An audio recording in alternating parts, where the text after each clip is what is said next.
Welcome back. हम लोग चालू करेंगे अभी अमेंडमेंट्स ऑफ कौन से अलाइड लॉज। अलाइड लॉज में 3 अलग अलग टॉपिक्स पर अमेंडमेंट है। एक सेबी जिसके ऊपर एक ही अमेंडमेंट है, फेमा के ऊपर 3 अमेंडमेंट्स है और एक अमेंडमेंट है कंपटीशन एक्ट के ऊपर।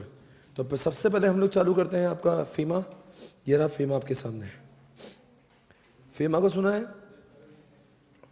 फेमा के बारे में थोड़ा सा याद है कुछ? अरे कुछ याद है भी नहीं?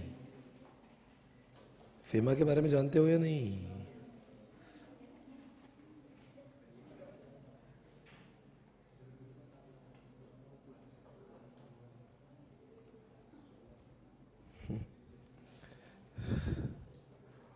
ये है FEMA. Qatar scheme. Okay, fine.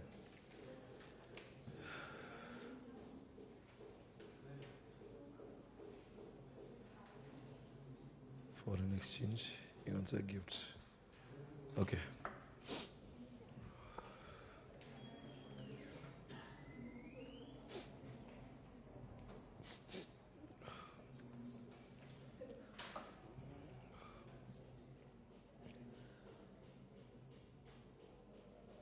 ध्यान से देखिए इनके पास।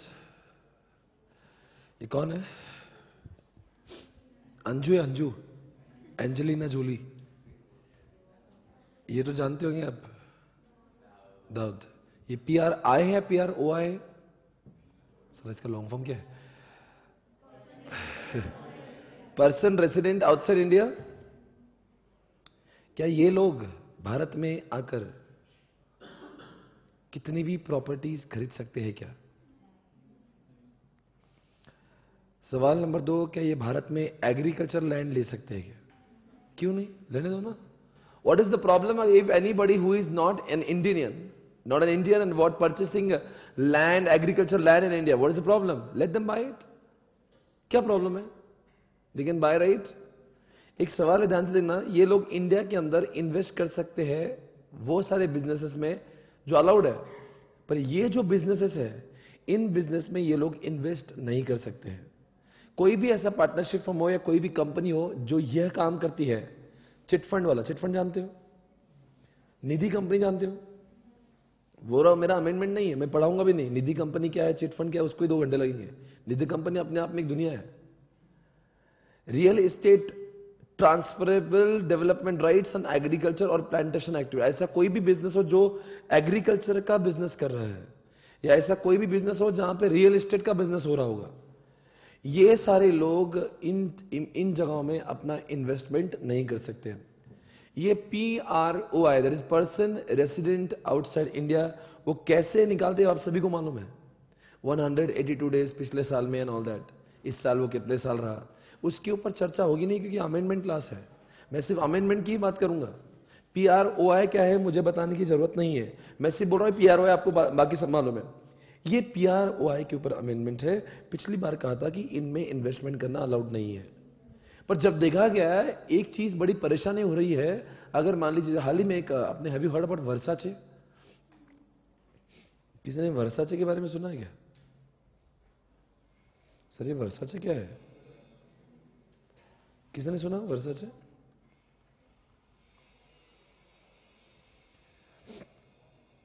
अविनाश भोसले को जानते हो? आप उसको तो जानते होंगे ना, पुणे का सबसे बड़ा बिल्डर है अविनाश भोसले। और ये कंपनी है जिसका, इटालियन कंपनी जिसका नाम है वर्साचे। इस वर्साचे एक इन्वेस्टमेंट कंपनी है। आई मीन ये वो कंपनी क्या बोलते हैं अपना, ये फॉरेन कंपनी है और ये भी इंफ्रास्ट्रक्चर कंपनी है। ये दोनों ने किया है अब type. This is an Italian company जो इंडिया की नहीं है और इन्वेस्टमेंट कर रही है इंडिया के कौन से बिजनेस में? रियल एस्टेट बिजनेस में इन्वेस्ट कर रही है। Indian real estate developer ABIL Pune, Avinash Bhosale का ग्रुप है, announces its partnership with luxury brand. इसका मतलब क्या हुआ, ये इंडिया के बाहर का जो इंसान है वो इंडिया के अंदर रियल एस्टेट में इन्वेस्ट कर सकता है। फिर इसका क्या होगा? तो एक सेक्शन गलत हो गया। इसका तीसरा पॉइंट है, वहां पे अमेंडमेंट आया। अब वो कह रहा है कि रियल एस्टेट मतलब ये सब नहीं. Real estate means does not involve what it shall not include development of township. अगर ये दोनों आकर टाउनशिप बना रहे होंगे, अगर ये दोनों आकर ब्रिज बना रहे होंगे, रोड्स बना रहे होंगे, या कमर्शियल प्रीमाइसेस बना रहे होंगे, या फिर कंस्ट्रक्शन ऑफ व्हाट रेसिडेंशियल मतलब वही फ्लैट सिस्टम बना रहे होंगे, या रोड. अरे अब इसके अलावा बचता ही क्या है वैसे? फ्लैट्स आ गए, कमर्शियल आ गए, रोड्स आ गए, डैम्स आ गए, ब्रिज आ गए, सब आ गए. मतलब बाहर का इंसान आके इंडिया में ये सारे धंधे कर सकता है. इसके व्यतिरिक्त तो कुछ और धंधे हो गए रियल एस्टेट में, तो वो नहीं कर सकता. मेरे नजर में कोई नहीं वैसे, पर वो नहीं कर सकता. Do you understand what that? यही अमेंडमेंट है. पहले क्या बोलता? बाहर का इंसान, बाहर की कोई भी कंपनी भारत के अंदर रियल एस्टेट का बिजनेस ना, रियल एस्टेट के कोई बिजनेस में पैसा लगा सकती. अब बोले लगा सकती है, रियल एस्टेट में नहीं लगा सकती है. पर रियल एस्टेट में नहीं लगा सकती हो तो नीचे क्या लिखा? रियल एस्टेट में ये सब इंक्लूडेड नहीं है. तो अर्थात क्या हुआ? मतलब इनमें लगा सकती है कि नहीं लगा सकती है? लगा सकती है. इसी के साथ में अमेंडमेंट ओवर. अंडरस्टूड? एक अमेंडमेंट खत्म हुआ किसका? फिल्म का. सभी को समझ गया? वापस एक बार फाइनल बोलते. बोलो क्या अमेंडमेंट है? कौन से धंधों में पीआरओआई पैसे नहीं लगा सकता? Nidhi, chit fund, real estate, transferable development rights, और लास्ट में क्या? एग्रीकल्चर, या फिर कोई भी ऐसा एग्रीकल्चर धंधा जो, या ऐसा कोई बिजनेस जो प्लांटेशन का बिजनेस करता है. प्लांटेशन समझता है? ये वो जो नर्सरी वगैरह चलता है वो. छोड़ो, मुझे सबसे मतलब नहीं है आज. मुझे मतलब सिर्फ रियल एस्टेट से. अमेंडमेंट ये ऊपर नहीं, अमेंडमेंट नीचे वाला है जो नॉट अलाउड के नीचे है. सब नॉट अलाउड है, पर ये करना अलाउड है. इसके ऊपर केस स्टडी पूछने के चांसेस ज्यादा है. वो पूछ लेगा रियल एस्टेट के बिजनेस में जहां पे इस कंपनी ने भारत में के रास्ते बनाए, बताओ ये काम सही था या नहीं था? सही था. ये कहां है सर? ये लिखा हुआ? मैं लिखा हुआ कहां बताता हूं. कौन से पेज पे भाई है? Hello everyone, I am Lakshmikant Pasari from Gulejgud, a small village located in Bagalkot district, state Karnataka. By God's grace and blessings of my family and friends, I have qualified as a chartered accountant in July 2016 and as a company secretary in August 2016. I am also glad to inform you all that I have secured 86 marks in ISCA CA final exams in May 2016 and is the highest marks all over India for May 2016 attempt. And it was possible only because of Swapnil Patni sir for his innovative teaching techniques. I thank Swapnil Patni sir from the bottom of my heart for his wonderful conceptual teaching along with real life examples which makes the ISCA subject very easy and simple. And the efforts with which the class notes are prepared is commendable. The Papa charts of SP classes is also very useful in recalling the question and answers at your fingertips during the fag end of your exams, which helps in building confidence and will lead to perfection. And I have realized and seen the experience of my seniors and my colleagues who were not able to clear CA final exams just because of ISCA paper. According to me, if one has to clear CA final exams or second group, one need to target at least one subject in each group. And in second group, ISCA can be the target subject which can fetch you good marks and will help you in getting through the exams. For ISCA paper, my course of action for study was, first, I had referred Swapnil Patni sir's horizontal book and is the most important book from the point of view of exams which can be covered within a short period of time, and I have read the books 3 times. Second, during the break times of my studies, I used to refer Papa charts in my mobile, which has helped me a lot in overcoming the confusions of similar question and answers and having a grip over the subject. Third thing, reading the question in ISCA paper particularly is very important. And our great institute has the habit of setting the question and answers in a diplomatic manner to confuse the students. This difficulty I have overcome through the Papa charts of SP classes. Fourth, there is a misconception among the students with respect to writing the answers as per the institute's study material, practice manual or any other publication of the institute, which is not true at all. I have framed all my answers as per the conceptual understanding which was taught by Swapnil Patni sir in his class, and none of my answers are from institute's material, nor practice manual, nor suggested answers. And one more thing I want to tell you is ISCA is the most easiest paper in our CA final syllabus. Only what we need to do is, we need to understand it conceptually rather than mugging up, which most of the students do it. I request all my students, colleagues and my seniors who have geographical challenges to attend SP classes and feel the difference.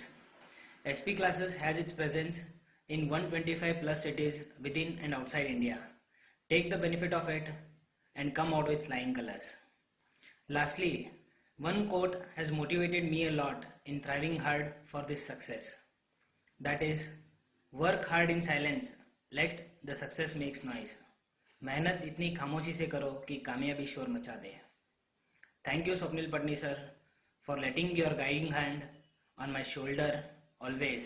And always when I talk to you, I feel motivated. You are just amazing and unbeatable sir.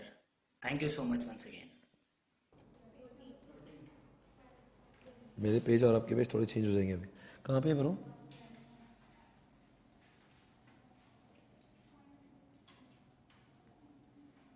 अ 15 के बाद में क्या 16 में है क्या?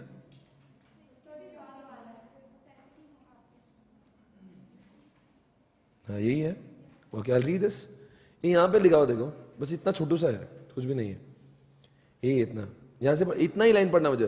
For the purpose of this regulation real estate business shall not include what that development of township, construction, residential commercial premises, roads, bridges and real estate. मतलब इन सब में बाहर वाला इंसान आके बिजनेस कर सकता है. That is all. Should I proceed further? Is get okay fine. Now next one. Have you ever heard about LRS? Liberalised. क्या लिबरलाइज्ड? आपने कभी सुना है कि लिबरलाइज रेमिटेंस स्कीम? अरे यार कुछ सुना भी है क्या नहीं? पिछले साल ही अमेंडमेंट हुआ था पिछली बार कि $2.5 लाख तक भारत का कोई भी इंडिविजुअल $2.5 लाख तक करंट अकाउंट ट्रांजैक्शन के लिए और कैपिटल अकाउंट ट्रांजैक्शन के लिए आरबीआई की परमिशन की जरूरत नहीं रखता. वो सिर्फ आरबीआई को इन्फॉर्म करता है कि मैं, अगर मान लीजिए उसको गिफ्ट देना है, उसकी गर्लफ्रेंड बाहर रहती है, उसको गिफ्ट देना है, बोलते 5,000 से ज्यादा का आप डोनेशन भी नहीं. $5,000 है, हमेशा मैं डॉलर की बात करूंगा. नॉट मोर देन $5,000 गिफ्ट हो चाहे डोनेशन हो. पहले ऐसा लिखा था जब LRS नहीं था, हर कोई चीज जो वो लिमिट से ऊपर होगी, रूल 3 के ऊपर होगी, उसमें लिखा होगा गिफ्ट कितना दे सकते हैं? $5,000. डोनेशन $5,000. एजुकेशन के लिए $1,00,000. या फिर उधर ने कुछ और एक्स्ट्रा बोला होगा. तो वो अगर आप फॉरेन ट्रिप पे गए, बिजनेस ट्रिप पे $25,000, घूमने के लिए $10,000. ये तो सब लिमिट है, वो पढ़ाना, वो अमेंडमेंट नहीं है. अमेंडमेंट ये भी नहीं है कि ये सब काम करने के वास्ते बार बार परमिशन लेने की जरूरत होती थी. मुझे बताइए LRS को लाने की जरूरत क्यों महसूस हुई? हर आदमी, भारत में इतने लोग हैं जो दुनिया में इधर से उधर कुछ कर रहे हैं, हर चीज के लिए करेंसी मांगते हैं, फॉरेन करेंसी मांगते हैं. आप थोड़ा सा ऊपर जाओगे, बोलेंगे आरबीआई की परमिशन लो, थोड़ा सा कुछ करना है आरबीआई की परमिशन लो. मुझे बताओ आरबीआई के पास और कुछ काम है क्या? नहीं. भारत के अंदर 125 करोड़, मेरे 125 करोड़ देशवासियों, भाई और बहनों, मित्रों, जब भी आपने इसके ऊपर पैसा विड्रॉ किया, आरबीआई से परमिशन ले लेना. बोलना आसान है. आरबीआई को और कुछ काम है या नहीं है? आरबीआई कहती है इतना मत पूछो मुझसे, मैं भी परेशान हो गया हूं, आप हर चीज के लिए मुझसे पूछते हो. यह हौला साल में 3 बार अपनी गर्लफ्रेंड को गिफ्ट देता है. 3 बार आरबीआई से दे दो क्या? अम्मा, अरे अम्मा परेशान हो गई है. अम्मा बोलती है बार बार मेरे पास नको आओ, हाउली हो गई हूं मैं. एक काम करो, $2.5 लाख तक जितना मजे करना, जिस चीज को गिफ्ट देना, जो करना ना कर लो. मेरे पास बार बार मतलब आपकी शक्ल तक मैं देखना मुझे मंजूर नहीं है. ये रिश्ता मुझे गवारा, खत्म हो. LRS इतना ही था. LRS से फायदा हुआ ना, आरबीआई का प्रेशर कम हो गया. पर आप बताओ, एक चीज है बहुत बड़ी ध्यान से सुनना, कौन हिसाब रखेगा $2.5 लाख हुए कि नहीं? Authorise person. भारत में ऑथोराइज पर्सन अपॉइंट किए गए 4 लोग. ऑथोराइज डीलर, मनी, आपको मालूम है 4 चीजें. आइए आइए, मैं आपको ले जाना चाहूंगा। आया, आपको शायद से पता नहीं, वे 4 लोग भारत में वो काम करते हैं।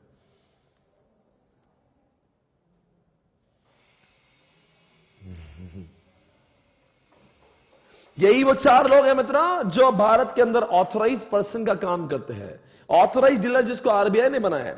मनी चेंजर मतलब जैसे 5 स्टार होटल में, आजकल 5 स्टार होटल में भी मनी चेंज एक्सचेंज होती है, उनको मनी चेंजर कहते हैं। ऑफशोर बैंकिंग मतलब क्या मालूम है? भारत के अंदर जो एसईजेड है, एसईजेड उसको कहते हैं ऑफशोर बैंकिंग। उसको कहते हैं ऑफशोर, मतलब भारत के अंदर ही। आपको मालूम है एसईजेड अपने आप में वो फॉरेन होता है, ऐसा उसको फॉरेन ट्रीट करते हैं। वहां पे भी कुछ लोगों ने फॉरेन, जैसे मगरपट्टा सिटी है, हिंजेवाड़ी है, ये क्या है? वो है ऑफशोर बैंक। वहां पे भी वो ऑफशोर यूनिट है, वहां पे भी बैंक है, उनको भी वहां पे भी कुछ लोगों ने ये धंधा चालू किया है। अच्छा, ऐसे जगह पे ऐसा धंधा क्यों चलता होगा? बिकॉज सारे लोग जैसे इंडिया के बाहर के लोग वहां पे आके रहते होंगे, तो they need more foreign currencies. और लास्ट में क्या लिखा है? कोई भी ऐसा पर्सन जो टाइम बीइंग गवर्नमेंट ने अपॉइंट किया। मुझे ये पढ़ाने का नहीं है, ये वो लोग हैं जो ऑथराइज पर्सन है। और आप बताओ आरबीआई ने क्या बोला होगा? ऑथराइज पर्सन, और 2.5 लाख रुपए का हिसाब, $2.5 लाख का हिसाब बराबर से रखना। कौन समझेगा अदरवाइज? इस इंसान ने 2.5 लाख या 5 लाख या 10 लाख कितना खर्चा किया, कैसे हिसाब मेंटेन होगा? इसलिए इनको कड़क कार्रवाई करिए, डायरेक्शन दिए आरबीआई ने। बार बार मतलब आरबीआई ने अपना खुद का बर्डन घटाने के लिए इनका बर्डन बढ़ा दिया है। बोलने लगा अगर आप ये काम ठीक से नहीं करोगे तो मुझे हर छोटी सी काम में दखल अंदाज ही करना। इसलिए अब किसने किसको दिया डायरेक्शन? आरबीआई ने दिया डायरेक्शन किसको? ऑथराइज पर्सन को, कि आम जनता से वो कैसे डील करे, कौन सी चीजें मांगे, कैसा कैसा हिसाब मेंटेन करे। That is all. This was one more amendment. समझ गया? किसने किसको दिया डायरेक्शंस? आरबीआई ने किसको दिया? ताकि ये लोग किस किस से, कौन से लोगों से कैसा डील करे। That is all. हो गया ज़्यादा। आओ मैं आपको कुछ दिखाता हूं खासा। आरबीआई डायरेक्शंस ऑन किसके ऊपर? Directions on LRS।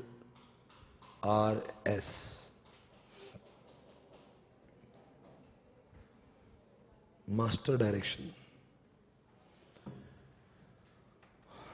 सर ये किसने निकाला है? आरबीआई ने। क्यों क्यों कब निकाला वैसे? 1 जनवरी 2016, इसलिए तो इस आइटम में आया, एप्लीकेबल हुआ। मास्टर डायरेक्शन किसने दिया भाई? आरबीआई ने। किसको दिया? किसको दिया? To all authorise person. हम नहीं, हम ऑथराइज पर्सन नहीं, हम तो नागरिक है। ऑथराइज पर्सन वो 4 है, उनको खत लिखा, प्यार भरा, मास्टर डायरेक्शन। मैं आपको समझाऊंगा एलआरएस से कैसे डील करना है, 2.5 लाख तक का हिसाब कैसे मेंटेन करना है, उसकी पूरी गाइडलाइन इन्होंने दी है, क्या करना है, कैसे करना है। ये हमें पढ़ने की जरूरत नहीं है, सिर्फ उन्होंने कहा है बुक में कि master direction will be given by RBI to all the authorise person. आइए अमेंडमेंट पढ़ेंगे। हो गया, 2 अमेंडमेंट खत्म हो गए। विद इन द क्या लिखा है? मैं कुछ प्रोनाउंस नहीं कर पा रहा इसको, कुछ गलत है क्या? मेरे को पढ़ने नहीं आ रहा, पता नहीं। आपके बुक में भी ऐसे लिखा है ना? उसका कुछ मीनिंग नहीं ना? पता नहीं है, मेरे को भी नहीं समझ रहा। कोई बात नहीं, वो अमेंडमेंट नहीं होगा। RBI also issue direction to authorized person under section 11 of the Foreign Exchange Act, FEMA. This direction lay down the modalities as to how the foreign exchange business has to be conducted by the authorized person. समझा क्या मतलब? authorized person ने कैसे 2.5 लाख का हिसाब, कैसे 2.5 लाख की बातों को मैनेज करना चाहिए। Master direction consolidates the existing instruction on the what LRS at one place, है ना? सारे एक प्लेस पे ही ना सब कुछ जानकारी, इसलिए उसको बोला master direction. Why the name is given master direction? सब कुछ एक ही जगह पे, सब कुछ सारी जानकारी वहीं पे। Reporting instruction can be found in master direction, मालूम है?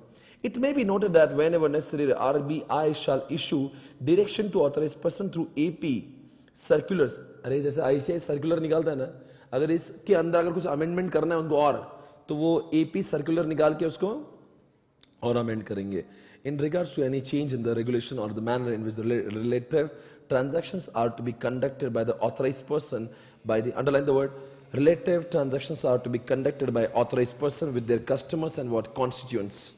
The master direction issued herewith shall be amended suitably simultaneously. कुछ आपको दर्द हुआ दोनों इसमें? कुछ बहुत सिंपल हलकट टाइप का अमेंडमेंट है. क्या अमेंडमेंट था पहले वाला? इसके पहले कुछ अमेंडमेंट पढ़ा, वो याद है कि भूल गए? क्या पढ़ा था?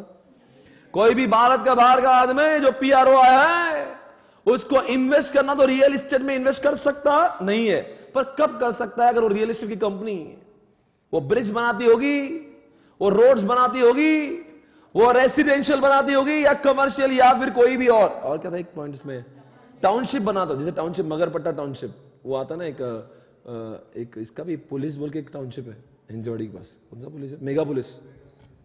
कभी ऐसा सुना होगा मेगा पुलिस? ये टाउनशिप मतलब क्या? टाउनशिप समझता है क्या? अमनोरा टाउनशिप, जहां पे बहुत सारे बिल्डिंग्स एक साथ में होती. और ये क्या था? एलआरएस. एलआरएस के बारे में कुछ नहीं दिया हुआ है. यहां पे बोला है कि एलआरएस के लिए अपना बर्डन कम करने के लिए आरबीआई ने ऑथराइज पर्सन से कह दिया, क्या कह दिया? कि ये हिसाब किताब कैसे मेंटेन करना, इसका डेटा कैसे मेंटेन, कामकाज कैसे करना. बस master direction given by RBI. तीसरा अमेंडमेंट आज का ये रहा आपके सामने. बहुत ही गिरा हुआ अमेंडमेंट है, बहुत दम नहीं है इसमें. कितना मजा यू आ रहा है. बच्चों, declaration of export and approval of RBI. आप सभी जानते हो जब भी हम भारत से बाहर कुछ एक्सपोर्ट करते हैं तो आरबीआई को इन्फॉर्म करना बहुत जरूरी है, क्योंकि आरबीआई को पता चलना चाहिए आपने कितना एक्सपोर्ट किया. कहीं ऐसा तो नहीं एक्सपोर्ट करने के बाद में आपने पैसे इंडिया में लाए ही नहीं, और पैसा इंडिया में लाने के बदले, क्योंकि आप इंडिया में लाते तो आपको इंडिया में टैक्स भरना पड़ता है, इसलिए आपने क्या किया? उधर का पैसा उसी कंट्री में इन्वेस्ट करके कंपनियों में लगा दिया. उधर ही फ्लैट, दुबई में ही आपने फ्लैट ले लिया, या ऐसे कंपनी में, ऐसे कंट्रीज में इन्वेस्ट किया जहां पे टैक्स रेट बहुत कम होंगे. भारत सरकार चाहती है कि जब भी आप एक्सपोर्ट करो उसकी पूरी जानकारी आरबीआई को मिलना चाहिए, ताकि आरबीआई को यह समझ में आए कि जितना एक्सपोर्ट किया था उसके मुबदले में सारा पैसा इंडिया में आया या नहीं आया. अच्छा है, रिक्वायर्ड है, ये तो सब पता है, ये पहले से ही सिलेबस में लिखा था. आपको मालूम है with in 21 days, with in 9 months पैसे आना चाहिए एंड ऑल दैट. उसको तो ना रिपैट्रिएशन, रिलीज, ऐसा कभी सुना होगा आपने? पैसा आना चाहिए, वो सब मालूम है रे, वो अमेंडमेंट नहीं. अमेंडमेंट ये है कब कब आरबीआई को बोलना जरूरी नहीं है. अगर कोई देखो, number 1 free sample, trade sample सुना? ट्रेड सैंपल क्या? ट्रेड सैंपल, अगर मान लीजिए स्वप्नल पाटनी क्लासेस अपनी किताबें ऑनलाइन बेचना चाह रहा है दुबई में, या फिर तालिबान में, या सीरिया में, पूरे इंडिया में नहीं पूरे वर्ल्ड में अपने फॉलोअर्स है, मेरी किताबें, आईसीआई की किताबें पूरे वर्ल्ड में चलती है, युगांडा में, वहां से ऑर्डर आई, पर लोग बोले ऑर्डर से पहले सैंपल बुक भेजिए फ्री में. मैंने भेजा, क्या ये भी मुझे डिस्क्लोज करने की जरूरत है? नहीं, एक्सेप्शन है. समझ गया? वाली कहना पर not required. Number 2, personal effects. अच्छा है, घूमने के लिए शादी के बाद, आगे भी सुन लो, बाहर गए आप घूमने के लिए हनीमून पे, साथ में आपने ज्वेलरी ले गई. अब जो शादी की, और आपने देखो टिपिकल जो शादी हो जाए ना तो पूरा एकदम बिल्कुल वो माहौल टाइप का गहना होता है साथ में, डायमंड ज्वेलरी एवरीथिंग ना, गोल्ड ज्वेलरी, डायमंड ज्वेलरी, सब कुछ ले गई. दुल्हन के साथ में ज्वेलरी भी गई इंडिया से बाहर. आप मुझे बताओ, दुल्हन के साथ में जो जो गया है, ये इस टाइप का जो भी डायमंड सेट होगा आपके पास, क्या इसका भी डिस्क्लोजर करना जरूरी है? हाँ या ना? अरे हाँ या ना? डिस्क्लोज करने की जरूरत है. जो इंसान के आपके खुद के गहने हैं, जो आप ना खुद का, फॉर एग्जाम्पल मेरा आईफोन है या मेरा कुछ लैपटॉप है जो मैं I am carrying with myself, जो मेरे पर्सनल चीजें I am carrying with myself, it is not required to be disclose, because वो मेरी अपनी चीजें हैं जिसको मैं यूज करता हूं. ये कि मैं अपने एक्सपोर्ट करने के इरादे से बाहर नहीं लेके जा रहा हूं, बाहर ही एक्सपोर्ट कर दूंगा, बेच दूंगा. मुझे क्या समझ लिया तुमने? तुम्हारे रेगुलेशन के चक्कर में तुमने मेरी जिंदगी वाट लगा दी. मेरी माँ बाप ने मुझे डायमंड सेट दिया और तुम बोलते इसको डिस्क्लोज होने दो. मैं क्या बेचने जा रही हूँ? लेके जाऊंगा तो वापस लाऊंगी ना. Try to understand. कभी कुछ कुछ चीजें इंसान शौक से पहन रहा है. शौक बड़ी चीज होती है. तीसरी बात, ऑर्डर सेंट्रल गवर्नमेंट ने ही बोला हो. कभी कभी क्या बोला होगा, आप लेके जाओ. कभी कभी सेंट्रल गवर्नमेंट ही ऑर्डर करता है, ये लेके जाओ. फॉर एग्जाम्पल, इंडिया पाकिस्तान की लड़ाई हो रही है और इंडिया से कुछ एयरक्राफ्ट बाहर गए या कुछ ऐसे वो वेपन्स बाहर लेकर गए ताकि हम लोग पाकिस्तानी को बजाएं. तो आप बोले नहीं, पहले आरबीआई को डिस्क्लोज करो. वो लड़ाई गई बाहर में, पहले आरबीआई को डिस्क्लोज करो, लड़ाई देख लेंगे बाद में. पहले रूल्स की बात है. पहले फेमा बोलेगा नहीं आप बाहर नहीं जा सकते. क्यों? ऐसे कैसे? फेमा का रूल है, जब भी जो भी चीजें इंडिया से बाहर जाती है, पहले ट्राई टू अंडरस्टैंड. हमेशा इमोशनल होना ठीक नहीं है. जब गवर्नमेंट का ऑर्डर आ चुका है कि यहां पर लड़ाई हो रही, उस केस में आपको आरबीआई की परमिशन की जरूरत नहीं है. गिफ्ट ऑफ गुड्स गिफ्ट देते हैं बहुत लोग, इंडिया से बाहर भेजते हैं. फॉर एग्जाम्पल, इस बच्चे की अपनी गर्लफ्रेंड रहती है बाहर. क्या नाम है बेटा उसका? सर कुछ भी ले लो. मेरी गर्लफ्रेंड तो हर कंट्री में है. और इस चिंटी से उसको मोहब्बत हो गई. मोहब्बत में इसने अपने आप को बर्बाद कर दिया. आए दिन उसको गिफ्ट भेजता है. आप मुझे बताओ, जब भी एक गिफ्ट भेजेगा तो क्या इसको आरबीआई की परमिशन लगेगी? हाँ या ना? ये इंसान को जब तक ये 5 लाख रुपए से ज्यादा का गिफ्ट देता नहीं, तब तक आरबीआई की परमिशन लेने की और आरबीआई को डिस्क्लोज करने की जरूरत. मतलब तुम्हें आजादी है, तुम चाहे उतने गिफ्ट अपने चिंटी को दे सकते हो जब तक है जान. 5 लाख के ऊपर 5 लाख रुपए के ऊपर वो अमाउंट गई. किसकी अमाउंट? पैसे की नहीं, गिफ्ट ऑफ गुड्स लिख रहा है. गिफ्ट की वैल्यू कितने से ज्यादा होना चाहिए? 5 लाख से गिफ्ट की वैल्यू ज्यादा हुई तो उस केस में आपको आरबीआई को इन्फॉर्म भी करना होगा और उनके अप्रूवल. जब तक वो 5 लाख से ऊपर नहीं जाएगा तब तक इन्फॉर्म करने की जरूरत नहीं है. Aircraft, engine and word. अब मैं आपको डिटेल में आपके बुक से भी पढ़ाता हूं. आपके बुक में कौन से पेज पे देख लीजिएगा, वहां पे और भी डिटेल में लिखा होगा. ये लिखा है sir, gift aircraft and what, aircraft engine and spare parts for overhauling and what the repairs. Repairing करने के लिए आपने एयरक्राफ्ट को बाहर भेजा. मान लो फ्रांस से इंडिया ने बहुत एयरक्राफ्ट लिए थे, वैसे आपने सिर्फ उसको रिपेयरिंग करने के लिए भेजा, वापस वो आने ही वाले बाद में. तो जो चीज वापस आने वाली तो उसको एक्सपोर्ट थोड़ी ना कहा जाता है, इसलिए उसको परमिशन लेने की जरूरत है या नहीं है?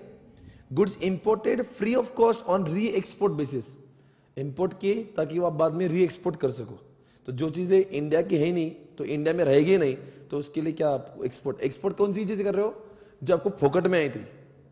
समझ में आया? Next, the following goods which are permitted by development commissioner of the SEZ. SEZ समझता है?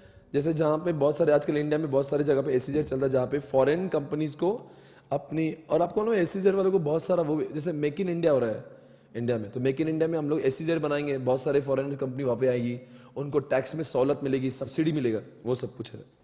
तो वहां का जो डेवलपमेंट कमिश्नर होगा उसने क्या किया, which are permitted, the following goods are which are permitted by. ये किसने परमिट किया? सेंट्रल गवर्नमेंट ने नहीं, उस स्पेसिफिक एसईजेड के आदमी ने कुछ परमिट किया होगा. नहीं समझे? अरे पूना के लिए अलग डेवलपमेंट कमिश्नर होगा, नहीं समझ रहे आप? देखो पूना में बहुत सारे एसईजेड है, आपको सभी को मालूम है. तो इन सारे एसईजेड को चलाने वाला आरबीआई नहीं है. कौन है? यहाँ के पूना के धंधों को बढ़ाने के लिए, यहाँ पे सारे कंपनी को अट्रैक्ट करने के लिए पूना का जो डेवलपमेंट कमिश्नर होगा उसने जो नीचे वाले गुड्स लिख के दिए हैं, तो वो गुड्स भी अगर एक्सपोर्ट हो रहे हो या इंपोर्ट हो रहे होंगे, उस केस में आपको आरबीआई को डिस्क्लोज करने की जरूरत है या नहीं है? नहीं है. इलेक्ट्रॉनिक हार्डवेयर टेक्नोलॉजी पार्क, आपको मालूम है टेक्नोलॉजी पार्क होते हैं. सॉफ्ट, अभी यहाँ पे ना सॉफ्टवेयर डेवलप, वो ईओन आईटी पार्क है, सॉफ्टवेयर टेक्नोलॉजी पार्क है, वो सारी सॉफ्टवेयर डेवलपमेंट कंपनीज वहां पे है. तो क्या लिखा? Namely imported goods found defective for the purpose for their replacement by foreign supplier and collaborators. क्या लिखा समझा क्या? अगर जो गुड्स आपने इंपोर्ट किए थे, वो एसईजेड वालों ने जो इंपोर्ट किए थे वो डिफेक्टिव निकले, अब क्या करना पड़ेगा? उनको बेचारों को वापस भेजना पड़ेगा. तो उस केस में डिस्क्लोज करने की जरूरत. Number 2, goods imported from the foreign supplier collaborators on what. अरे गुड्स लाए थे फॉरेन से, अगर मैं हुई जर्मनी की कंपनी और मैंने इंडिया में पुणे में अपनी कंपनी खोली और वहां की मशीन भाड़े से लाई है, अब मेरा काम हो गया, मैं वापस दे दूंगा ना मशीन, तो जब मैं वापस दूंगा तो उसको एक्सपोर्ट नहीं कहा जाएगा. आपको समझ आ रहा है मैं क्या बोल रहा हूं? Number 3, goods imported from the foreign supplier collaborators free of cost found surplus after what. समझा क्या? फॉरेन कंट्री से कुछ रॉ मटेरियल आया था, मेरा काम हो गया, वो एक्सेस में बच गया, अब मुझे वापस भेजना पड़ेगा। एक तो पहली बात तो हमें इंडिया में लोगों को क्या कर रहे हैं, बुला रहे, वो हमारे ऊपर एहसान कर रहे हैं कि वो इंडिया में अपनी कंपनी चालू कर रहे हैं, बिकॉज इंडिया के बेरोजगार लोगों को रोजगार मिले। Try to understand. अगर ऐसे हालात में आप बोलेंगे ये अप्रूवल ले लो, आरबीआई से अप्रूवल ले लो, तो वो लोग अपने इंडिया में आना पसंद नहीं करेंगे, इसलिए उनको सहूलत दे रखी है। नंबर नेक्स्ट क्या लिखा है, goods listed in at what 1 to 3 of clause 1 to be re exported by the units in the, वही लिखा री एक्सपोर्ट कर दिया उसको। री एक्सपोर्ट मतलब क्या था मालूम है, उधर से लाया और किसी और को दे दिया। Replacement goods exported free of charge, ठीक है ना, ये मैं इतना पढ़ने का मन नहीं हो रहा मेरा, वही लिख रहा है बार बार। Goods sent outside India for the what, किसके लिए, टेस्टिंग के लिए भेजा, वापस आने ही वाला है इंडिया में। Defective goods sent outside India for the repairing, समझा क्या? अरे यार छोड़ो ना, नहीं पढ़ेंगे, समझ गया, कॉन्सेप्ट और हो गया। क्या पढ़ा आपने वैसे, क्या समझा आपको कुछ? देखो भाई, इंडिया के बाहर अगर आप एक्सपोर्ट कर रहे हो ना, तो आपको आरबीआई को डिस्क्लोज करना ही होगा और आरबीआई की परमिशन लेना ही होगी। पर कुछ ऐसे केसेस हैं जिसमें आरबीआई के परमिशन की जरूरत ही नहीं है, जैसे नंबर 1 आप फ्री सैंपल भेज रहे हो, नंबर 2 उधर आपको गवर्नमेंट ने ही बोला, नंबर 3 आपने गुड्स खरीदा था पर टेस्टिंग, आपने गुड्स खरीदे थे वो डिफेक्टिव निकले, आपने वापस भेजा, आपने भेजा ही इसलिए था कि वो वापस आए। और एसईजेड के भी बहुत सारे आइटम्स हैं। या फिर आप लोग घूमने गए थे, घूमते समय आपके साथ में कुछ डायमंड सेट हो गया, कुछ होगा, वो भी आप ले जा रहे हो, उस समय भी डिस्क्लोज करने की जरूरत। एक बार सारे पॉइंट्स पढ़ लो, पढ़ो पढ़ो सारे पॉइंट्स, याद हो जाना चाहिए आपको। यही हो एग्जाम्शन। पहले कौन सा, trade off, trade sample. Number 2 traveller, जो आप घूमने जा रहे हो। नंबर 3 मिलिट्री या एयरफोर्स ने कुछ लिख गया। नंबर 4 गिफ्ट्स, कितने लाख तक, 5 लाख तक। नंबर 5 एयरक्राफ्ट इंजन जो वापस आने ही वाला है, गुड्स जो री एक्सपोर्ट हो गया। नेक्स्ट एसईजेड के बारे में, ठीक है ना,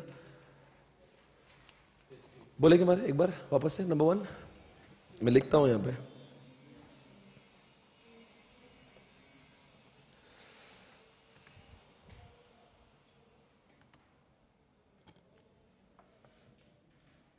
एक तो free sample,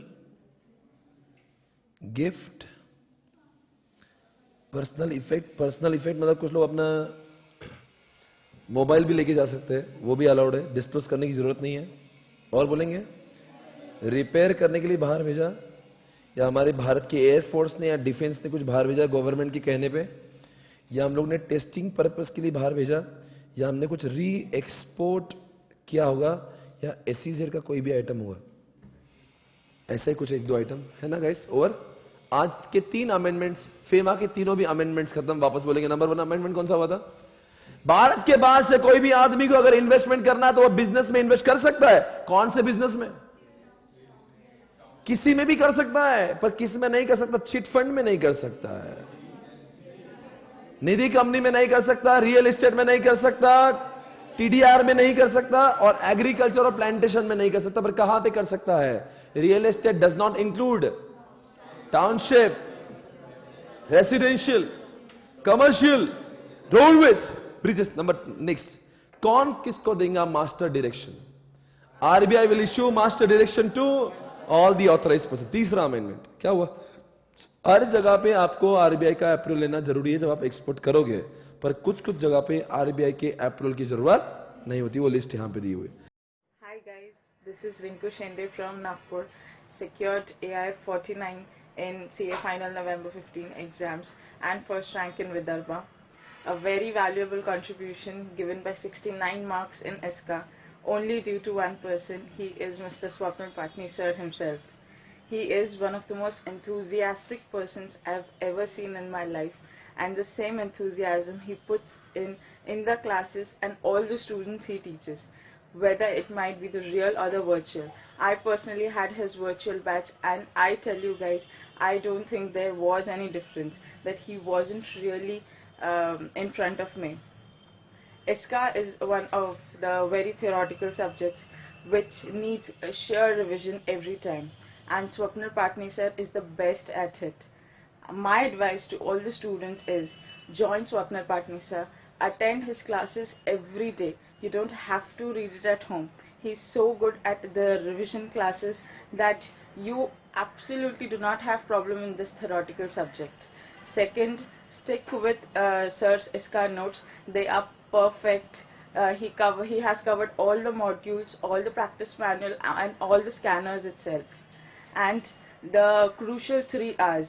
I bet you guys you have only 5 to 7 minutes to answer a question, and only the Swapnil Patni sir's words and his summary notes are the things that were what you actually remember.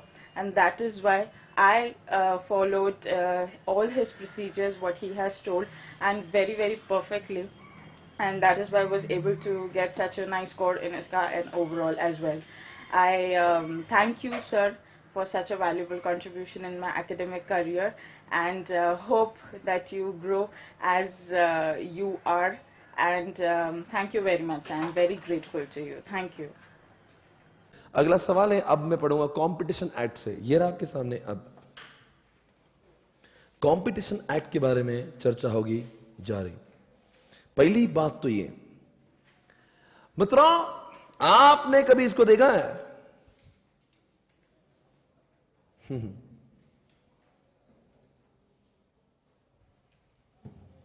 यही है वो, यही है वो। देखो तो amended है क्या? आपके बुक से जो भी है वो वैसे लिखा हुआ है। इसको पढ़ना सीखते पहले। अमेंडमेंट इसके पढ़ने में नहीं, अमेंडमेंट इसके अमाउंट में है। पता सबकी अमाउंट बढ़ा क्यों दी है? आपको पहले तो पूरा बैकग्राउंड क्रिएट करता हूं। कंपटीशन एक्ट किसको बोलते हैं? कंपटीशन एक्ट चाहता है कि इस दुनिया में फेयर कंपटीशन हो। There should not be anything which will have appreciable adverse effect on the competition. ऐसी कोई भी घटना ना हो, या ऐसा कोई भी मर्जर ना हो, ऐसा कोई भी अमालगमेशन ना हो जिसकी वजह से कंपटीशन के ऊपर एडवर्स इफेक्ट आ जाए। अच्छी बात है, ऐसा होना चाहिए कि नहीं होना चाहिए? मतलब दो कंपनियां अगर एक दूसरे के साथ में मर्ज कर रही है, एक दूसरे के साथ में टाइप कर रही है, अमालगमेट हो रही है, पर ऐसा ना हो अमालगमेशन के बाद में ये इतनी शक्तिशाली बन जाए, इतनी ताकतवर बन जाए कि कंपटीशन को ये टिकने ही ना दे। हम ये चाहते हैं कि इस दुनिया में फेयर कंपटीशन हो, किसी एक के हाथ में सत्ता ना आए, किसी एक के हाथ में शक्ति ना आए। अगर ऐसा होने लगा तो मोनोपोली क्रिएट होगा, which will be against. Competition act चाहता है कंपटीशन रहे कि ना रहे। What is the objective of competition? There should be fair, there should be enhancement for the competition, there should not be any adverse impact on the competition, right? And the customers का हित देखा जाता है। मतलब जितना competition ज्यादा होगा उतनी कस्टमर को फायदा होगा या नहीं होगा? होगा, होगा, बहुत होगा। अब सवाल उठता है, ये जो क्वेश्चन है इसमें लिखा था कि अगर जो कंपनियां जब एक दूसरे के साथ में अमालगमेट होती है, अमालगमेट होते समय उनको यह चेक करना है कि उनका जो एसेट का वैल्यू है और उनका दोनों का टर्नओवर जो है एक स्पेसिफिक लिमिट के ऊपर नहीं जाना चाहिए। अगर वो जाता है तो भी वो लोग अमालगमेट हो सकते हैं, पर they are suppose to take the permission of CCI, competition commission of what India. हमने ये कभी भी दावा नहीं किया मित्रों कि दो कंपनियां अगर ऐसे थ्रेशोल्ड लिमिट को क्रॉस कर जाएगी तो वो टाइप और अमालगमेट नहीं हो पाएगी। वो अमालगमेट तो तब भी होगी, पर then in that case they are suppose to take what, come on, prior approval of what, CCI, right everybody? तो जानना है हुआ क्या है। ये पहले जो जितनी भी अमाउंट यहां पे लिखी है वो अमाउंट इससे बहुत कम हुआ करती थी। अब क्या हुआ दुनिया में पता है, चिल्लर चीजों के लिए आप अगर आप बोलेंगे CCI क्या बोले, CCI का अप्रूवल हो तो दुनिया में और देश में कंपटीशन को प्रोटेक्ट करने के लिए ऐसा हो कि लोग टाइप नहीं करें। लोग CCI के उस तकलीफ से बचने के लिए people will stop doing what, amalgamation, people will stop doing. आप सोचो ना, अभी हाल ही में फ्लिपकार्ट ने जबांग को एक्वायर किया। इतना छोटा सा अमेंडमेंट है, आप बोलेंगे ये इतना छोटा सा अमलगमेशन है, आप बोलेंगे ऐसे अमलगमेशन के लिए भी आपको अगर ये CCI का परमिशन लेना पड़ेगा तो लोगों की इच्छा, लोगों की श्रद्धा सब उड़ जाएगी। ट्राई टू अंडरस्टैंड, दुनिया में अगर आपने इकोनॉमिक टाइम्स देखा तो हर रोज आपको 2-4 ऐसे अमलगमेशन और मर्जर तो आराम से दिखते हैं। अगर ऐसा अमलगमेशन और मर्जर के हर जगह पे अगर CCI का अप्रूवल लगेगा और CCI 6-6 महीने तक टाइम लेगा तो लोग बोलेंगे 6-6 महीने तक का अप्रूवल लेंगे, उससे अच्छा तो एक काम करते हैं, ये काम ही नहीं करते। लोगों को दुनिया में आगे बढ़ना है, ऐसा हर समय पे अप्रूवल लेंगे तो कैसे चलेगा? इसीलिए काम क्या, चिल्लर जो ऑपरेशन है छोटे छोटे लेवल पर जिसका कोई इंपैक्ट नहीं होगा, तो उसके लिए सीसीआई की अप्रूवल लेने की जरूरत कब कब नहीं लेंगे, जब इनसे कम होगा। क्या? इनसे, इनके असेट्स के वैल्यू से या इनके टर्नओवर से अगर कम होगा, उस केस में you are not suppose to take the approval of what? CCI. अब देखते कैसा पढ़ना है इसको। Acquirer company, target company. Acquirer company थी टाटा स्टील और टारगेट कंपनी थी कोरस स्टील। टाटा ने कोरस को किया एक्वायर या फेसबुक ने किया व्हाट्सएप को एक्वायर? सर फेसबुक व्हाट्सएप का एग्जांपल लिख सकते नहीं, क्योंकि दोनों भी इंडियन कंपनी नहीं है। हम इस समय कंपटीशन एक्ट ऑफ इंडिया की बात कर रहे हैं, तो we should talk only and only about the companies. The acquire company should be from India. हाँ मुझे बता, फेसबुक अगर एक्वायर कर रहा है व्हाट्सएप को, आप बोल रहे तुम नहीं कर सकते हो, वो बोलेंगे तुम है कौन? हम आपके है कौन? ढोकलो, तुम इंडिया के कंपनी को संभालो। मैं कहां का हूं? मेरा फॉर्मेशन कहां का है? मैं यूएसए का फॉर्मेशन वाला कंपनी, तुम आगे बजा रहे हो यहां पे, तुम नहीं कर सकते हो। अरे मेरे देश के कंपटीशन एक्ट ने कुछ नहीं कहा, तू कहां है बे? इंडिया का competition act. Try to understand. हमारी सत्ता उन पर नहीं जो इंडिया में इनकॉर्पोरेट नहीं हुए हैं, हम उनको रोक कैसे सकते हैं? मैं बोलना चाहूंगा और मुझे और बहुत बोलना है आज। Acquire company Tata, Tata steel, target Corus steel, दोनों को अमालगमेट होने के बाद में अगर इनकी एसेट इंडिया के अंदर की दोनों की मिला के 2000 करोड़ से ज्यादा होगी तो उनको अप्रूवल लगेगा। किसका भाई? पर दोनों का साथ में आने के बाद में टर्नओवर अगर 6000 करोड़ से ज्यादा होगा तभी भी उनको। पर आपने सभी ने देखो यहां पे अक्षर लिखा है और, मतलब सर अगर उनका एसेट 2000 करोड़ से कम होगा और टर्नओवर अगर 6000 से ज्यादा होगा तो क्या तभी भी परमिशन लेना पड़ेगी? हां बेटा, इन दोनों का एंड नहीं लिखा है, वहां पे और लिखा है ना? अच्छा, अब देखते हैं इनका इंडिया के अंदर की और इंडिया की बाहर की दोनों की मिला की जो एसेट है, अगर वो $1 बिलियन से ज्यादा होगी, या फिर दोनों का मिला के टर्नओवर जो है इंडिया और इंडिया के बाहर दोनों का मिला के 3 बिलियन, ये मिलियन नहीं है, $3 बिलियन से ज्यादा होगा, तो उस केस में they are suppose to take the approval of. आपको लगता नहीं यहां पे इनका मल्टीप्लिकेशन 3 से हुआ है? 1 मल्टीप्लाइड बाय 3, मतलब turnover is always multiple of what? 3। किसके? Turnover is equal to 3 times of assets. तो एक बार बगैर देखे बोल सकते क्या? एक बार बगैर देखे, अगर अभी मैं आपको याद करा दे रहा हूं। हाँ बोलो क्या? अगर वो कंपनी भारत की हो, नहीं उनके दो, मैं वापस बोलता हूं, टाटा और कोरस दोनों का मिला के भारत के अंदर का एसेट कितना होना चाहिए? 2000 करोड़ के ऊपर हुआ, सीसीआई का परमिशन लगेगा। अगर उनका टर्नओवर 3 से मल्टीप्लाई करो 6000 करोड़ होगा, किसके? इंडिया के अंदर का टर्नओवर, तो उनको सीसीआई का परमिशन। अगर दोनों का मिला के इंडिया और इंडिया के बाहर का एसेट का वैल्यू अगर $1 बिलियन होगा तो परमिशन, 1 बिलियन से ऊपर होगा तो परमिशन लगेगा। और अगर वो टर्नओवर की बात है, मल्टीप्लाइड बाय 3 करो, $3 बिलियन से ज्यादा होगा तो किसकी परमिशन लगेगी? सीसीआई की। समझ गया? और इसके राइट साइड वाला जो पॉइंट है ना, उसको कुछ नहीं करना है, उसको कुछ नहीं करना, सबको 4 से मल्टीप्लाई कर दो। हर वैल्यू को 4 से मल्टीप्लाई कर दो तो वो रेडीमेड बनता है, उसको कुछ टेंशन ही नहीं है। इधर का याद हो तो उधर का याद हो गया, मल्टीप्लाइड बाय 4 है वो। हर कोई वैल्यू को मल्टीप्लाइड बाय 4 रेडीमेड इफेक्ट है। पर सुनो वो है क्या? इधर आओ, इधर आओ, इधर आओ, बहुत भारी बोल रहा हूं। Group to group, of which acquirer company belongs or amalgamating company belongs। मतलब कि कोरस की स्टील की value plus Tata as a group की वैल्यू कौन किसकी होने जा रही है? कोरस स्टील टाटा की होने जा रही है। तो बताओ, कोई बहू हमारे घर आती है तो हमारी एसेट्स किससे बढ़ती है? हमारे घर की पूरी एसेट और बहू की एसेट या बहू की खानदान की एसेट? ढोक लो, बहू की खानदान की एसेट भी तुम्हारी जगह, बहू जो लेकर आ रही वो और हमारे खानदान की हो, तो टाटा का पूरा पकड़ना पड़ेगा और कोरस का सिर्फ कोरस स्टील का। Do you understand this? एकदम सिंपल लॉजिकल बात है। बहू के बाप की स्टेट तुम्हारी नहीं है, बोले बहू भी हमारी, उसकी प्रॉपर्टी भी हमारी और उसकी बाप की जो है वो, ट्राई टू अंडरस्टैंड हमारी कौन हो रही है। अरे कोरस ये कंपनी की 100 कंपनी होगी, उससे हमारा कोई मतलब नहीं। हमारी कौन है? हमारा हक किसके ऊपर है? हमारा हक तो कोरस स्टील के ऊपर है। और टाटा की पूरी कंपनियां, मतलब कौन?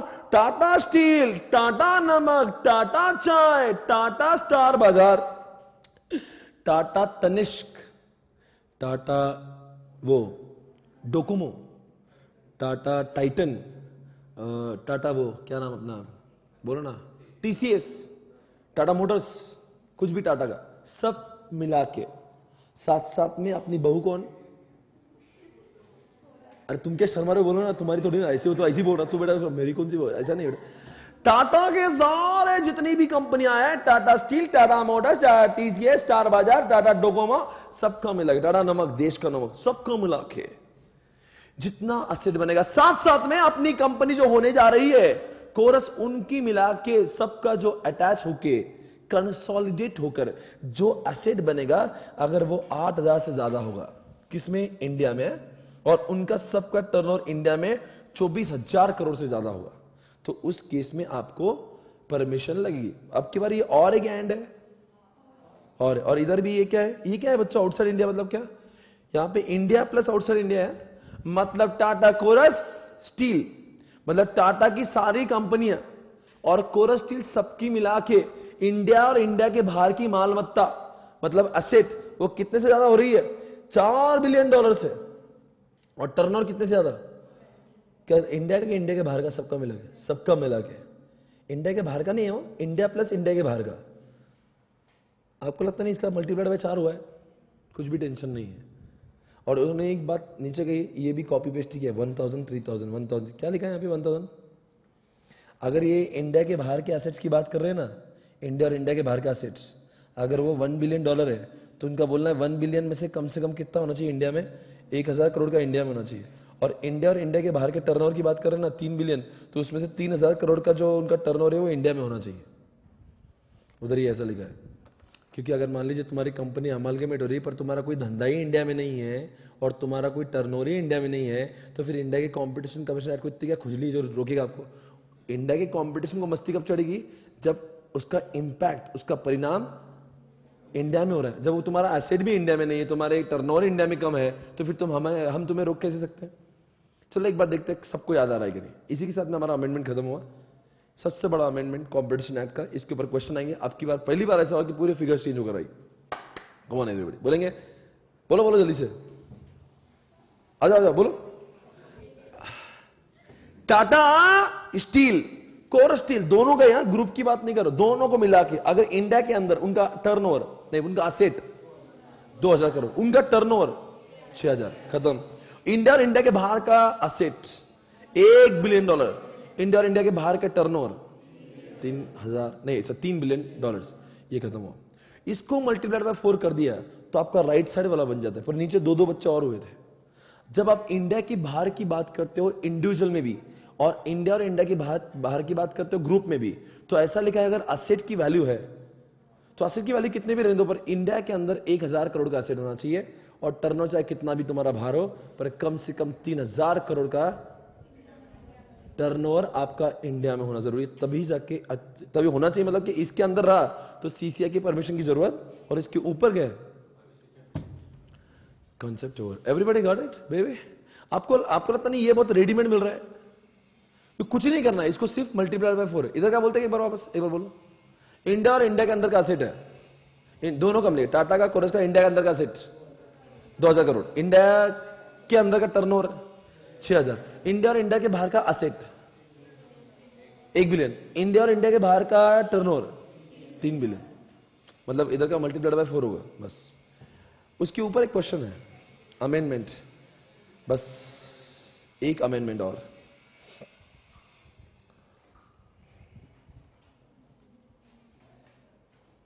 ध्यान से देखिए, ये कुछ था ग्रुप में, ध्यान से सुनना। जब मैं बात करता हूं टाटा के अंदर टाटा की सारी कंपनियां ऐड हो गई। पर आप नहीं जानते कि टाटा की हर कोई कंपनी 100% ओन्ड सब्सिडरी कंपनी नहीं है। कुछ कुछ कंपनी के अंदर टाटा के 30% हिस्सा है। चलो आइए मैं जाता हूं पेटीएम के अंदर। पेटीएम हाल ही में टाटा ने स्नैपडील के अंदर और पेटीएम के अंदर पैसा लगाया हुआ है। क्या टाटा है जो धंधे में ग्रोथ होती है ना, बराबर रतन टाटा वहां पे investment of Tata in Paytm comma Snapdeal.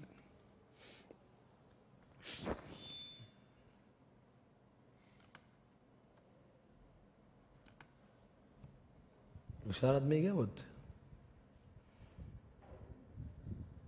बहुत होशियार है। देखते हैं रतन टाटा क्या कहेंगे अब। कहां पे क्या भाई? रतन टाटा चेयरमैन कितना $100 नहीं क्या कहती है। Investment in Paytm reflects the confidence and emphasis towards for the e commerce companies. उन्होंने इन्वेस्ट किया है। कौन है ये रतन जी, और ये पेटीएम के मालिक दिखते हैं मुझे चेहरे से।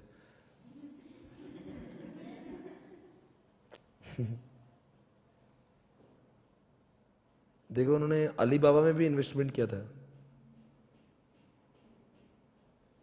Paytm rights on the course, न जाने क्या क्या करते हैं रतन जी।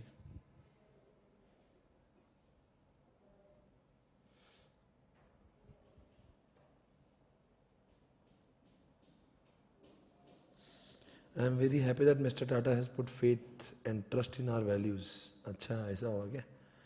Market analyst said two investment made by Tata in Paytm Snapdeal. ऐसे हर कंपनी में टाटा ने इन्वेस्ट किया हुआ है।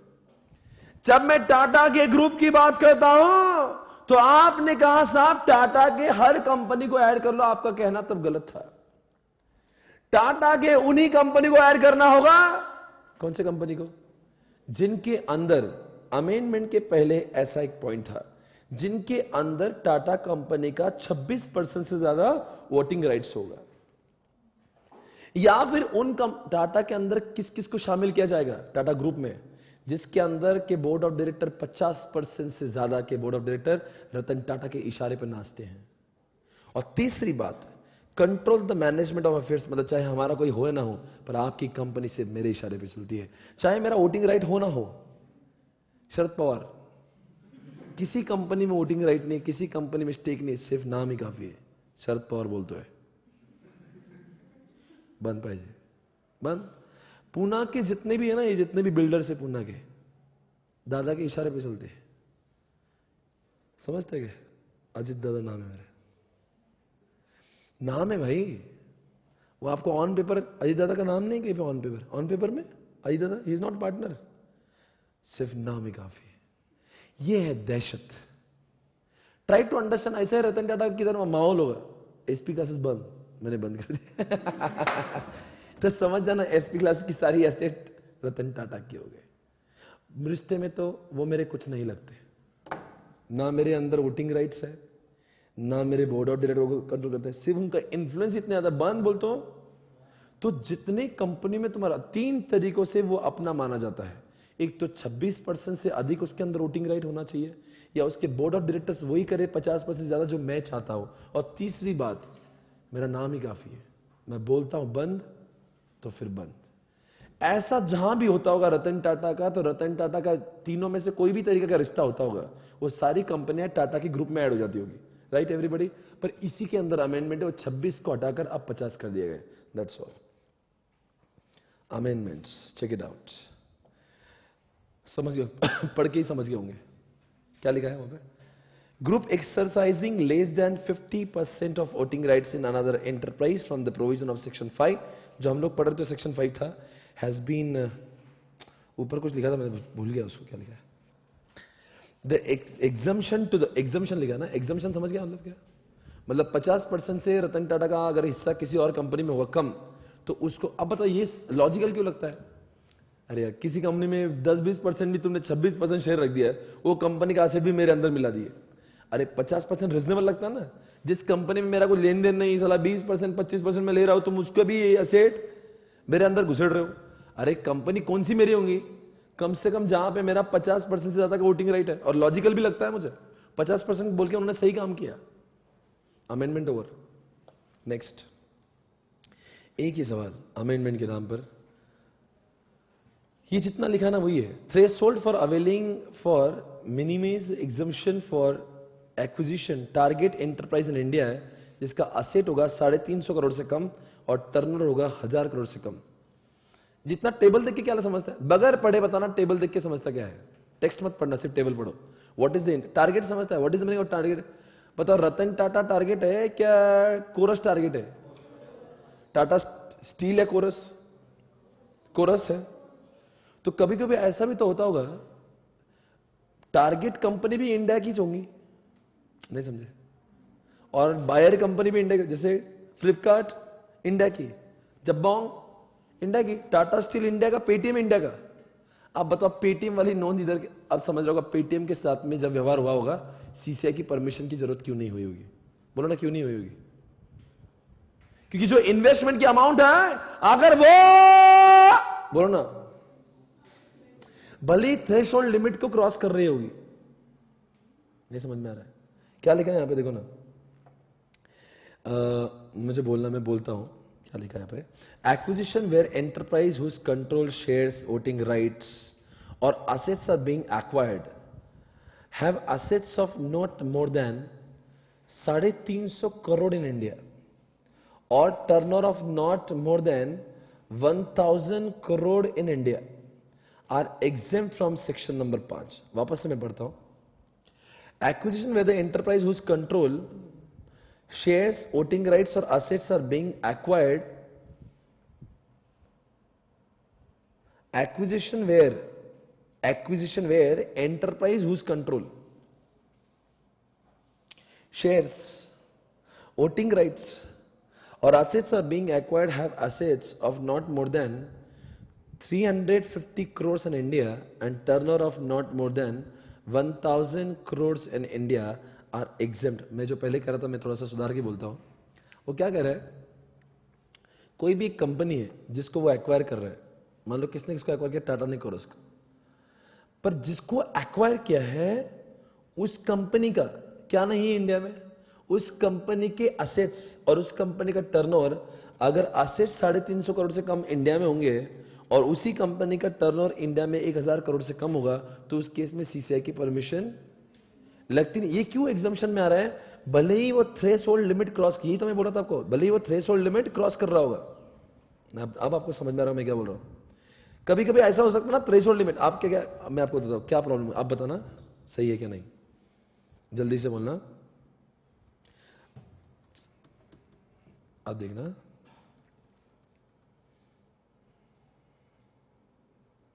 ये देखना कौन सा। अब आपका इंडिया के अंदर का जो पैसा है, सपोज फॉर एग्जांपल आपकी एक कंडीशन सेटिस्फाइड होगी, कौन सी? ये वाली, फर्स्ट वाली सेटिस्फाइड हो सकती है क्या? कैसे? बिकॉज मान लो 1800 करोड़ का टर्नओवर किसका है? टाटा का ही खुद का। और 300 करोड़ का किसका है?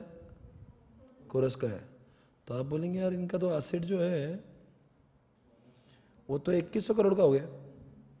तो वैसे भी तो 8 में से एक भी कंडीशन फुलफिल होता, आपको परमिशन लेना था, तो आपके हिसाब से परमिशन लेना। अब एग्जम्पशन क्या बोल रहे हैं? जिसको एक्वायर कर रहे हैं, the company which is being acquired, मतलब क्या, जो टारगेट कंपनी है उसका, समझा क्या? आप समझ रहे होगा। अब वो क्या बोल रहे हैं?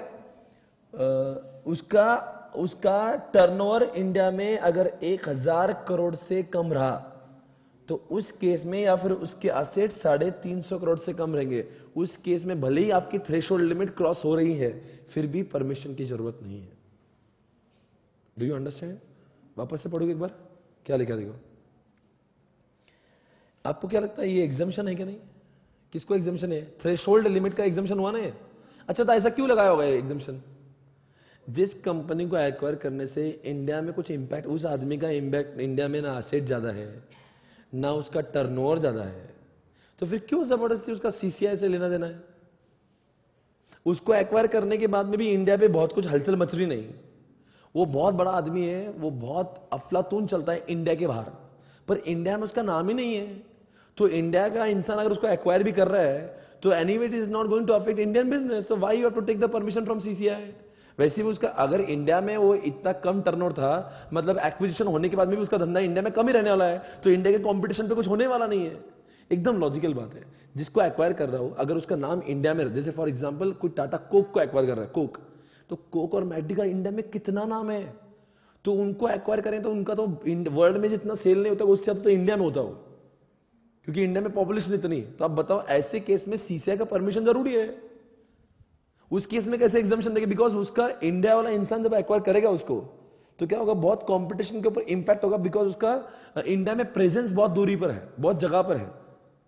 Are you understanding. पर कोई कोई नया नया प्रोडक्ट है जो इंडिया में चलता ही नहीं है।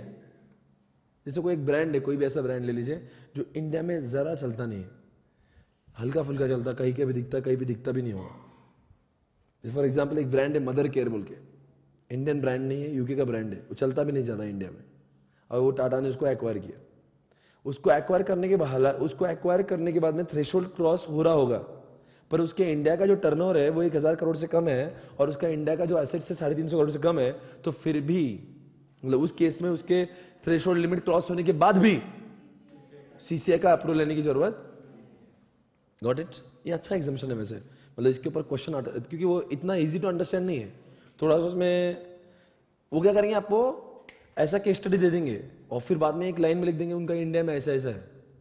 तो मतलब आप एक टारगेट इसको 4 मार्क कर दो, ये आने जैसा लगता है मुझे, मतलब उसको देख के उसकी आंखों में लगता है उसमें कुछ। तो आपको बोले 350 करोड़ याद करना है, आपको 1000 करोड़ याद करना है, वो भी टारगेट कंपनी का इंडिया का देखना है ना। तो दे में कंफ्यूज यू राइट। चलो एक बार सारे अमेंडमेंट्स कर ले, 3 और 3 6, इसी के साथ में फिर अमेंडमेंट ऑलमोस्ट ओवर। सेबी आप होमवर्क करें, सेबी में एक अमेंडमेंट है आपका होमवर्क है, 1 पेज का है। आ जाओ बच्चों चालू करें फास्ट। सेबी का डर मत, सेबी तो पढ़ के आपको समझ जाएगा, बहुत इजी। इधर आओ मेरे पास, फास्ट बोलेंगे अभी। नंबर 1 क्या, चलो कंपटीशन एक्ट की बात करते हैं, थ्रेशोल्ड लिमिट की बात करते हैं। बताओ क्या है, पूरा टेबल याद कर लेते एक बार, बोलो। अगर टाटा का और कोरस का इंडिया के अंदर का सेट 2000 करोड़ से ज्यादा का होगा, या फिर टर्नओवर इंडिया के अंदर का 6000 करोड़ से ज्यादा होगा, या फिर इंडिया और इंडिया के बाहर का इनका सेट $1 बिलियन का होगा, या फिर इंडिया और इंडिया के बाहर का टर्नओवर $3 बिलियन से ज्यादा होगा, उस केस में इनको सीसीआई का परमिशन लेना। पर उस केस में जब आप इंडिया के बाहर की बात करते हो ना, तो इंडिया के अंदर का असेट 1000 करोड़ या फिर इंडिया के अंदर का टर्नओवर 3000 करोड़, और इसको मल्टीप्लाइड बाय 4 कर दो। पर वो मल्टीप्लाइड बाय 4 नीचे वाले 2 को मत करना। कौन से 2 को, वो 1000 3000 कॉमन है, नहीं तो आप इमोशनल हो जाओगे, उधर भी दे दोगे। इमोशनल मत होना, होश आवास में काम करना। नंबर 2, कंपटीशन एक्ट में क्या 26% है या 50% है? जब आप ग्रुप की बात करते हो तो ग्रुप में उसी कंपनी को ऐड करना जिसका वोटिंग राइट, जिसके अंदर आपका वोटिंग राइट 50% से ज्यादा का हो। नंबर 3, जिसको हमने एक्वायर कर लिया है, बोलो ना, भले ही थ्रेशोल्ड लिमिट आपने क्रॉस कर ली हो, पर आपका उस टारगेट कंपनी का असेट भारत के अंदर 350 करोड़ से ज्यादा का नहीं है, और टर्नओवर 1000 करोड़ से ज्यादा का नहीं है, उस केस में सीसीआई की परमिशन लेने की आवश्यकता नहीं है। अब हम लोग जाएंगे उधर, किधर, कौन सा है वो, फेमा ही लेना। दोस्तों आपने फेमा के बारे में सुना होगा। फेमा में आज हमने एलआरएस स्कीम को देखा था। एलआरएस स्कीम में बताओ किसने किसको डायरेक्शन दिया है? RBI will give master direction to authorised person. क्या भारत के बाहर का व्यक्ति भारत के रियल एस्टेट में कर सकता है कौन सी जगहों पर? अगर वो रियल एस्टेट कंपनी कंस्ट्रक्शन का काम कर रही, जो टाउनशिप का हो, जो कमर्शियल हो, जो रेसिडेंशियल हो, रोड का हो, ब्रिजेस का हो। तीसरी बात, आज हमने फीमा में और एक बात कही, कौन सी रे?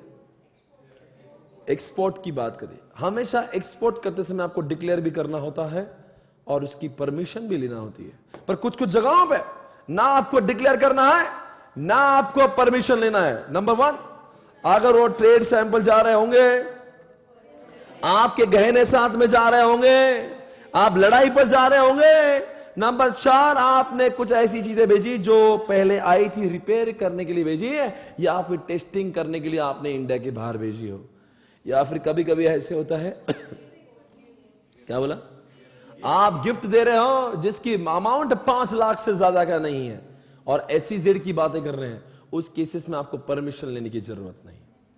आज हमने कॉर्पोरेट लॉ में 143 सब सेक्शन 12 देखा। सर आप परेशान नहीं होते? मैं हौला इंसान हूं सर, आपको कुछ होता नहीं? मुझे होता है बहुत कुछ है, मुझे मजा आती है। आपको मजा आ रही है? आपको अभी सजा लग रही होगी। एग्जामिनेशन के पहले दिन आपको अमेंडमेंट करने की जरूरत नहीं, मेरे बॉडी में है, अंदर गया है, पूरा अंदर है। बताएंगे 143 सबसेक्शन हौले सुन ले थोड़ा। 143 सबसेक्शन 12 की बात करते हैं मित्रों, बोलो ना, मजे क्या ले रहे हो? अगर आपका लॉस, अगर आपका फ्रॉड जो होगा 1 करोड़ से ऊपर का होगा, 2 दिन के अंदर, आप कैसा अंदर से निकल रहा है कि नहीं? आप ध्यान में तभी अंदर से निकल रहा, अपने आप ही बोल रहे हो।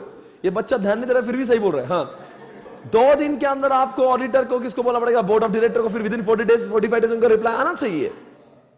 आ गया, जिस दिन रिप्लाई आ गया उसके 15 डेज में आपको CG को इन्फॉर्म करना। अगर रिप्लाई नहीं आया तो 45 दिन के बाद वाले 15 दिन में, और अमाउंट अगर 1 करोड़ से कम होगी मित्रों, तो वह आपको 2 दिन के अंदर वो भी board of director audit committee को बोलना होगा। उसके बाद में उनका काम है कि उन्होंने उसको बोर्ड रिपोर्ट में लिखना चाहिए, किसके साथ में? पैन एक्शन के साथ में। पार्टीज कौन सी थी, कितना अमाउंट इन्वॉल्व था, कौन सा नेचर ऑफ ट्रेड था, और बोर्ड ऑफ डायरेक्टर ने उसके ऊपर क्या एक्शन ली थी। RPT की बात करेंगे, रिलेटेड पार्टी ट्रांजैक्शन की। 188 की बात करेंगे मित्रों। हर कोई ट्रांजैक्शन में जो थ्रेशोल्ड लिमिट से कम होता है उसको BRN BM तो लगता ही है। नंबर 2, सुनाई नहीं देता आप जो बोलते हो। ऑडिट कमेटी पर, ऑडिट कमेटी हमेशा अप्रूवल लेना पॉसिबल है। आप ओमनी बस भी कर सकते हो, ऑप्शनल है, 1 साल तक उसकी मर्यादा होती है। और आप दोस्तों, अगर वो लिमिट से ऊपर जाता है, BRN BM भी लगेगा, ऑडिट कमेटी का अप्रूवल भी लगेगा, और तीसरी बात, अब की बार आपको OR भी करना होगा। तीसरा सवाल 125 है। साला 10 सेक्शन और बजाएंगे, बजाते रहो बैक टू बैक 10 गाने चिपक के। बोलेंगे बच्चों 125(1) ऐसी मुहिम चालू करना चाहिए। नंबर 2, कौन से आएंगे पैसे? 3 में कैसे कैसे जाएंगे पैसे? 4 में अगर आपको करना होगा क्लेम तो आपको 5, आपको देखो कैसे अंदर से निकल रहा है बाहर। यही तो मैं चाह रहा था, इसी मकसद से तो मैं आया था मित्रों। नंबर 5 में आप सोचिए, अमेंडमेंट में आपको इतना उत्साह रहा है तो सोचो अगर पूरी लॉ की बैच करें तब कितना ऊपर जाते। लॉ भी ऐसे ही पढ़ा था, पूरा लॉ खून में जाता है अंदर। आप अंदर से, आप समझ रहे हो, पढ़ाने के लिए पूरे इंडिया पढ़ाता है, पर उनको यही समझता नहीं बच्चों का दर्द क्या है। समझ में आ रहा है? बच्चों का दर्द ही नहीं समझ में आया कोई। बच्चों को समझना तक तो ठीक लगता है, बाद में जब रिकॉल करता है वो हौले जैसा करता है। उसको क्लास में सब समझता है, जब एग्जामिनेशन के दिन आते हैं उसको सब भूलने लगता है। उसको यही समझता। अच्छा, पहली बात तो सारे फैकल्टीज क्या करते हैं, पूरे बड़े बुक से पढ़ाते हैं, और बड़े बुक से पढ़ाने के बाद समरी नोट देते नहीं। मैं वो काम पहले करता हूं, बड़ी बुक से पढ़ाता हूं, समरी नोट देता हूं ताकि बच्चों को रिकॉल करने के लिए। हाँ, सभी लोग को जिनको लॉ के चार्ट से, मेरे लॉ के चार्ट्स वेबसाइट पर अवेलेबल है, आप क्लिक करके डाउनलोड कर सकते हो। पूरे सब्जेक्ट को आप, पूरा कॉर्पोरेट लॉ 60 पेजेस में खत्म हो जाता है, और अलाइड लॉ 20 पेजेस में, तो 80 पेजेस में एंटायर 600 पेजेस आपके खत्म हो जाते हैं। तो you can revise this subject for 5 times, 6 times, 7 times, कितने बार भी। तो सोचो कितना मजा आता होगा। और कोई भी थियरी को ऐसे ही पढ़ना, आपको उसका उत्साह बढ़ेगा। मित्रों, हम लोग बात करेंगे 125 सब सेक्शन 5 की। एक चेयरपर्सन होता है, बताओ कितने मेंबर्स? नॉट, देखो कैसा अंदर से आ रहा है, नॉट मोर देन 7। एक CEO होता है। नंबर 6 में काम व्हाट समझाते क्या? हाउ। ये लोग काम कैसा करेंगे, कैसे मीटिंग्स अपॉइंट होंगे, कैसे चेयरपर्सन अपॉइंट होगा, कैसे मीटिंग कंडक्ट होगी, उसके बारे में। 7 में काम वाली बाई, कैसे रिसोर्सेज, वो भी सेंट्रल गवर्नमेंट डिसाइड। 8 में इनको सेपरेट अकाउंट, 9 में खर्चा करने वाले। नंबर 5 के ही लोग होते हैं। नंबर 10 में इनका ऑडिट होना चाहिए, और 11 में सोचिए सेंट्रल गवर्नमेंट को रिपोर्ट करना होगा। उसके बाद में मित्रों, एक वो था रीजनल डायरेक्टर को अपॉइंट करने वाला सेंट्रल गवर्नमेंट होता है। फिर रीजनल डायरेक्टर और वो इंस्पेक्टर को अपॉइंट करेगा। फिर इंस्पेक्टर और आरओसी दोनों मिला के इंडिविजुअली जैसे भी है, या फिर दोनों में से एक भी, वो क्या करेंगे, रिपोर्ट बनाएंगे। रिपोर्ट के सबमिशन के बाद में आरडी जो है उसके रिपोर्ट की छानबीन करेगा, प्रोसिक्यूट करेगा, और हो सकता है तो सेंट्रल गवर्नमेंट को रिपोर्ट भी करेगा। एक था, एक क्वेश्चन बचा सर, क्या था? नफरा। आप सभी जानते हो नैक आया था, उसके बाद में नफरा है, पर आज हमारे जिंदगी का दुर्भाग्यपूर्ण ये ना नफरा है। इसे दोनों के बीच की दूरियां खत्म करने के लिए हमारी जिंदगी में कमेटी, जिस कमेटी से सीएनडीजी के लोग हैं, आईसीआई के लोग हैं, नैक के लोग हैं, और चौथी बात एमसीए के लोग हैं। ये इनको लाया गया ताकि डिफिकल्टीज दूर हो जाए। अब बताओ, जब तक नफरा के स्टैंडर्ड नहीं आते तब तक हम लोग कौन से फॉलो करेंगे? नैक के फॉलो करेंगे। सभी लोग बहुत बहुत शुक्रिया इस वीडियो को देखने के लिए, आपने बहुत उत्साह बढ़ाया। सभी को बोलना कि मैं लॉ बहुत अच्छा पढ़ाता हूं। Thank you very much. आपके बोलने से मेरे बहुत सारे स्टूडेंट्स बढ़ सकती है। मेरा नंबर है दोस्तों, अगर आपको लॉ में कोई दिक्कत आती है, आपके इस लेक्चर का फीडबैक जरूर आप मुझे इसके ऊपर भेज सकते हो। This is my personal number, it is on WhatsApp as well, right? और आप मेरे बहुत सारे लेक्चर्स है। हाँ, एक बात ना भूलिए, लॉ का पूरा लेक्चर जो है, पूरा लेक्चर जिसमें 8 घंटे में allied law plus corporate law मैं दोनों भी पढ़ाऊंगा, और दोनों भी पढ़ाकर मैं उसको YouTube पे अपलोड करूंगा, ठीक है ना? तो जितने लोग अमेंडमेंट इस वक्त YouTube पे देख रहे हैं, आपके नीचे आसपास आपको एक लिंक दिख रही होगी, revision lecture by Swapnil Patni for November 2016, subject होगा लॉ। उसको भी क्लिक करके आनंद लीजिए, बहुत मजा आएगा। 8 आवर्स में the entire law will be revised. Okay guys, thank you very much, I will see you next time, take care, bye bye, good night.